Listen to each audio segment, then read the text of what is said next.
All right, here we go. Today we have former NFL player Travis Rudolph, who on April 6, 2021, had four men show up to his door after an argument with his ex-girlfriend, one of which was her brother. After a violent fight, one of the men lay dead, and Travis was charged with 1 count of murder and 3 counts of attempted murder. After being found not guilty in a court of law, he's here today to tell his story. Welcome to Vlad TV. Appreciate you for having me for that. Well, this is a very important case and a very serious situation. And since this is your first time here, I want to start in the very beginning. So you grew up in Florida. Correct. What part? West Palm Beach, Florida. Okay. What was West Palm Beach like in the late 2000s, early 2010s? I mean, where I grew up, it was pretty chill, like cool neighborhood.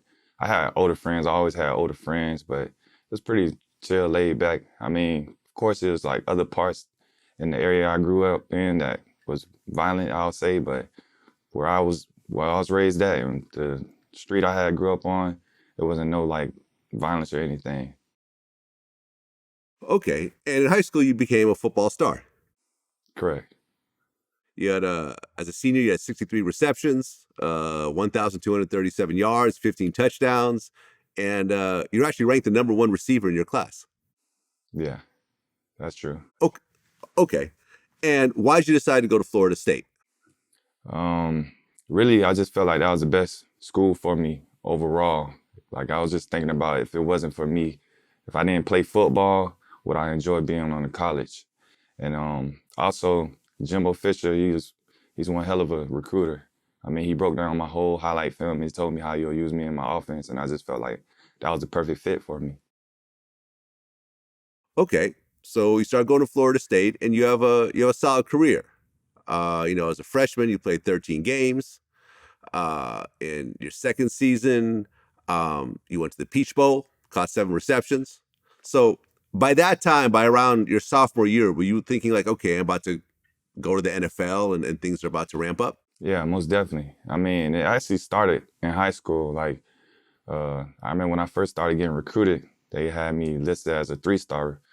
And I just took that personal. I took it very personal because I know the sacrifices that I was making on the weekends. I was working out with my basketball coach, and he was just getting me to understand my body and the control of my body and everything. So when I got to college, I just knew, like, I knew what it took, you know what I'm saying, to get to that next level. And I believed in the system that Jimbo had going on and just Florida State in general. So that's just what it was. Okay. Then you played your junior year, 13 games, 840 receiving yards, 7 touchdowns. And after that year, you decided to go pro instead of graduating your senior year, right? That's correct. Why did you decide to leave and not just do one more year?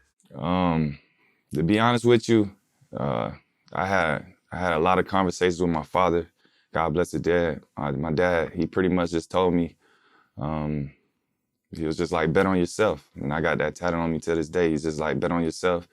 Travis, you the dude. You that dude. So just go out there and, you know what I'm saying? Go prove yourself. I mean, and honestly, the truth be told, my dad he wasn't a big fan of Jimbo Fisher at all. So yeah, that was the main thing he was pushing forward to me. And he just told me like straight up, like, listen, if you go back for your senior year, I don't like how he using you in the offense. I'm not gonna go to not one game. And he was just like, you should just bet on yourself. And I had a conversation with Jimbo, and same way he sold me by recruiting me, I just felt like he didn't sell me to push me to go back to finishing college and playing my senior year. So I just made the decision to just be a grown man and go do it on my own. Okay, so you're gearing up for the 2017 NFL draft, but a few days before the draft, a tragedy happens. Correct. Tell me what happens.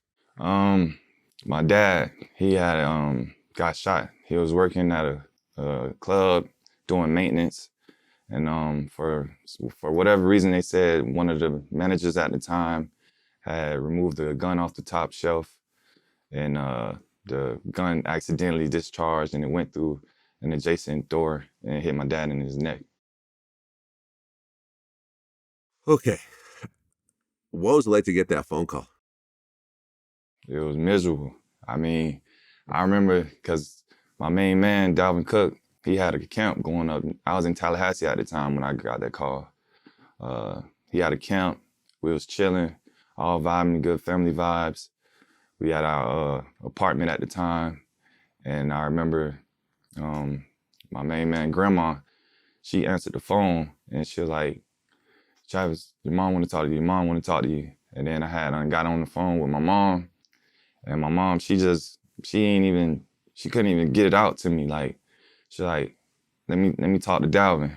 And then I gave my main man the phone, and literally I just seen like he was listening, and his like whole body language changed. Like, he like put his head down, and then he just like broke it to me, and he was just like, main man, it's Pops. I said, what's up? He was like, man, they say he got shot and he in critical condition. They don't think he gonna make it. And I just remember I just like broke down. I broke down crying. Like, I was in disbelief, like, nah, not my daddy. Right. I mean, your mom couldn't even tell you herself. She had to Right. put someone else on the phone. Right. After that situation, did you become more paranoid in terms of your own security? I wouldn't say paranoid. I definitely like was more like, you know what I'm saying?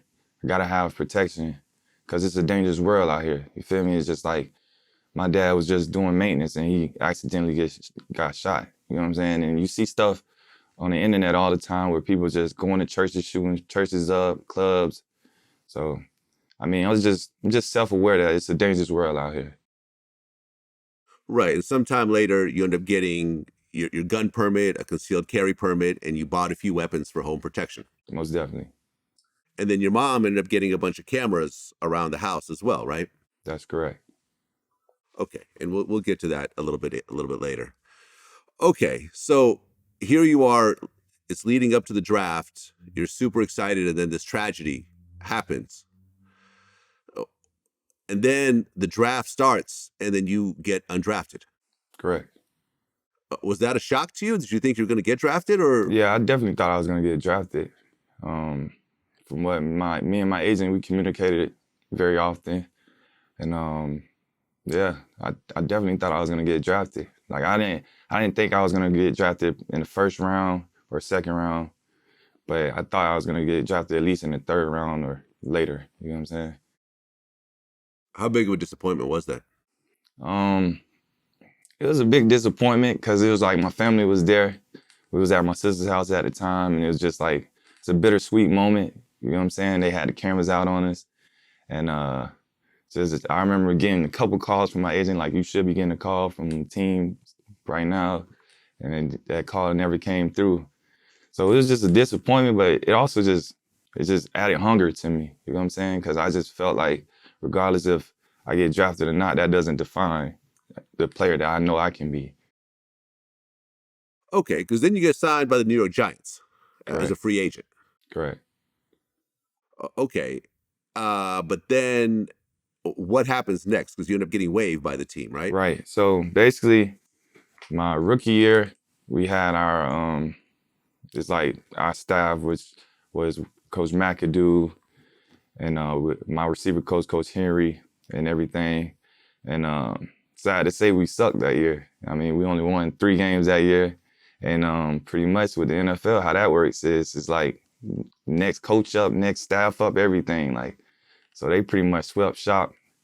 New staff came in, and basically the political game came in my opinion, because I just felt like, you know what I'm saying, you have a certain coach, probably, just say hypothetically speaking, certain coach come from Seattle, and then a couple guys that's on the team currently played with that coach, you know what I'm saying? So they're going to be more biased to, okay, let me get them in for the double routes and the highlight film plays for them so they can have the best opportunity to make the team, you know what I'm saying? So I got waived, and I mean, it is what it is, you know what I'm saying? It's just, it's political, it's politics and everything, you know what I'm saying? So that's just what happened.